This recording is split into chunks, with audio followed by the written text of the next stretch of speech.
Everyone, Punjab land revenue act lecture series में आज हम चैप्टर 3 को डिस्कस कर रहे हैं। चैप्टर 3 के अगर हम टाइटल पे बात करें तो ये हमें बताता है appointment and powers of revenue officer. तो अगर हम बात करें इसकी appointment and powers of revenue officers की, तो इस चैप्टर के टाइटल से ही हमें अंदाजा हो रहा है कि इस चैप्टर में जो है वो किन डोमेन्स पे बात होगी। तो चैप्टर 3 जो है वो सेक्शन 7 से लेकर 18 तक जो है वो चलेगा। फर्दर मोर चैप्टर 3 जो है वो 3 हिस्सों में डिवाइडेड है: appointment, administrative control and powers. तो अगर हम इसको दोबारा अगर हम अपने चैप्टर पे आए, चैप्टर के टाइटल पे, तो हमें इसको रिटेन करने के लिए एक पिक्चर बनाने की जरूरत है कि इस चैप्टर में अपॉइंटमेंट होंगी और पावर्स होंगी डेफिनेटली। तो कौन से सेक्शंस जो हैं वो अपॉइंटमेंट को डील करेंगे और कौन से सेक्शंस जो है वो पावर्स, और फिर जब हम किसी को अपॉइंट करते हैं, पावर्स देते हैं, तो फिर हम उसकी सुपरिटेंडेंस भी करते हैं, हम उसको उस पे जो है वो एक नजर भी रखते हैं। तो ये एडमिनिस्ट्रेटिव कंट्रोल जो है वो ये भी यहाँ पर हम इसी चैप्टर में जो है वो देखते हैं। तो 7 से लेकर 12 तक जो है वो हम अपॉइंटमेंट्स पे बात करेंगे, जो revenue officers land revenue act के तहत जो है अपॉइंट होंगे। तो वो हमारा जो सेक्शंस हैं 7 से लेकर जो है वो 12 तक जो है अपॉइंटमेंट्स पे जो है वो यहाँ पे बात होगी। और उसके बाद जो है वो एडमिनिस्ट्रेटिव कंट्रोल आ जाएगा। तो सेक्शन 13, 14 एंड 15 जो है वो एडमिनिस्ट्रेटिव कंट्रोल में आएंगे, और उसमें हम जिन और रेवेन्यू ऑफिसर्स को हमने अपॉइंट किया है हम उनकी सुपरिटेंडेंस करेंगे। हम उनकी पावर को डिस्ट्रीब्यूशन के या विड्रॉ करने के या उनको ट्रांसफर करने के मेथड्स जो हैं या उन पे जो है जो डिस्क्रिप्शन यहाँ पे मौजूद है, तो वो सेक्शन 14 जो है वो हमें बताएगा।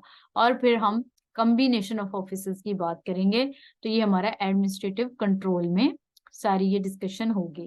फिर इस चैप्टर का जो तीसरा हिस्सा है वो हमारे पास जो है वो पावर्स को डिस्क्राइब करेगा। तो इसमें जो है पावर्स यानी जब हम किसी को जो है वो अपॉइंट करेंगे तो फिर हम उसको कोई पावर भी देंगे। तो उस तरीके से पावर मिलती है। तो पावर मिलने का मतलब जो है वो कोई फंक्शन भी करेगा वो। ठीक है, तो रेवेन्यू ऑफिसर्स के कोई फंक्शन होंगे जब हम उनको पावर दे देंगे। और उसके बाद जब किसी को भी पावर मिल जाती है तो वो उसको पूरी कोशिश करता है कि वो उसको रिटेन करे। ठीक है, तो ये रिटेंशन की बात जो है वो यहाँ पर जो है कन्फर्मेंट ऑफ पावर्स, उसके बाद फंक्शन ऑफ रेवेन्यू ऑफिसर्स और फिर रिटेंशन ऑफ पावर्स। तो इस तरीके से हमारा चैप्टर 3 जो है वो उसकी डिस्कशन है।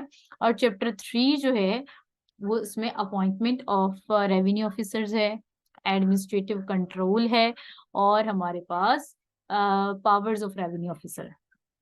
तो सबसे पहले सेक्शन 7 में अगर हम लोग देखेंगे क्लासेस ऑफ रेवेन्यू ऑफिसर्स, सबसे पहले सेक्शन 7 बताता है कि रेवेन्यू ऑफिसर्स की जो है वो किस तरीके से जो है ये डिवाइडेड है और आपस में ये किन किन को जो है वो अकाउंटेबल है। तो सबसे पहले हमारे पास बोर्ड ऑफ रेवेन्यू आता है, और ये प्रोविंस लेवल पे होगा। जो बोर्ड ऑफ रेवेन्यू है हमारा, ये हमारे पास प्रोविंस लेवल पे होगा। और कमिश्नर जो होता है हमारा, ये डिस्ट्रिक्ट डिविजन लेवल पे होता है। ठीक है, और उसके बाद हमारे पास आ जाएंगे कलेक्टर। कलेक्टर जो होता है ये हमारा डिस्ट्रिक्ट लेवल पे होता है।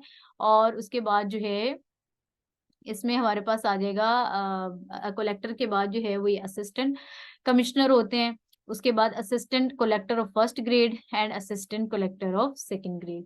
तो ये एक तरह की जो है वो इनके रैंक्स हैं जो रेवेन्यू ऑफिसर्स। और इनमें सबसे बड़ा जो टॉप जिसकी जुरिस्डिक्शन है या जिसके पास पावर्स हैं वो बोर्ड ऑफ रेवेन्यू के हैं। और बोर्ड ऑफ रेवेन्यू हमने पहले जो है वो देखा था डेफिनेशंस वाले चैप्टर में। बोर्ड ऑफ रेवेन्यू जो है वो कब बना था, ये आपने हमें कमेंट सेक्शन में बताना है। उसके बाद कमिश्नर, कमिश्नर के बाद कलेक्टर, फिर असिस्टेंट कमिश्नर, और उसके बाद assistant collector of first grade and assistant collector of second grade. तो इसमें जो है वो हमारे पास फिर अब जो सेक्शन 8 है वो appointment of commissioners and collectors की बात करेगा। तो the government shall appoint a commissioner of a division and a collector of a district. ठीक है, तो ये बात यहाँ पे जो है वो नोट करने वाली है कि लैंड रेवेन्यू एक्ट के तहत जो डिवीजन है उसको कौन कंट्रोल करेगा? कमिश्नर। और डिस्ट्रिक्ट को कौन कंट्रोल करेगा? कलेक्टर। ठीक है। और इन सबको अपॉइंट कौन करेगा? इनको जो है वो गवर्नमेंट जो है वो अपॉइंट करेगी। उसके बाद हमारे पास आ जाएगा additional commissioner and additional collector. तो additional commissioner and additional collector ये भी गवर्नमेंट की सवाबदीद है कि गवर्नमेंट जो है वो अगर किसी को जो है वो एडिशनल जो है वो पावर देना चाहती है उनसे, या एडिशनल काम करवाना चाहती है, तो फिर सेक्शन 9 जो है वो हमें बताता है कि गवर्नमेंट में appoint an additional commissioner of a division. जैसे अभी हमने ऊपर देखा कि कमिश्नर्स जो होते हैं वो डिवीजन लेवल पे होते हैं, तो गवर्नमेंट जो है वो एक एडिशनल कमिश्नर भी लगा सकती है एक डिवीजन में। Who shall subject to the general control of the commissioner. वो जो है वो कमिश्नर के कंट्रोल में ही होगा। Exercise any of the powers and discharge any of the duties conferred or imposed on the commissioner. तो ये सारे जो हैं ये जिस जिस लेवल पे इनको जो है वो एडिशनल जो भी चार्जेस मिले होंगे, तो ये कंसर्न्ड जो उसमें कमिश्नर होगा या कलेक्टर होगा, तो ये उनको जो है वो जवाब दे भी होंगे। और द गवर्नमेंट में appoint an additional collector of a district. ठीक है। तो अब यहाँ पे जो बात याद रखने वाली है कि डिस्ट्रिक्ट में जो है वो कौन होगा? वो कलेक्टर होगा। ठीक है, जैसे हमने ऊपर अपॉइंटमेंट में पढ़ा। तो एडिशनल कलेक्टर भी डेफिनेटली डिस्ट्रिक्ट लेवल पे ही होगा, और वो जो है वो अपने कलेक्टर को ही जवाबदेह होगा, और उसी की जुरिस्डिक्शन में वो फिर पावर्स को और ड्यूटीज को डिस्चार्ज करेगा। Who shall subject to the general control of the collector exercise any of the powers and discharge any of the duties conferred or imposed on the collector।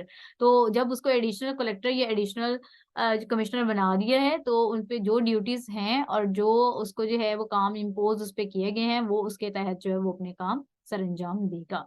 तो section 7 classes of revenue officers की बात करता है। Section 8 appointment of commissioners and collectors की बात करता है। और सेक्शन 10 जो है वो अब बात करेगा assistant commissioners and assistant collectors. The government में अपॉइंट इन द डिस्ट्रिक्ट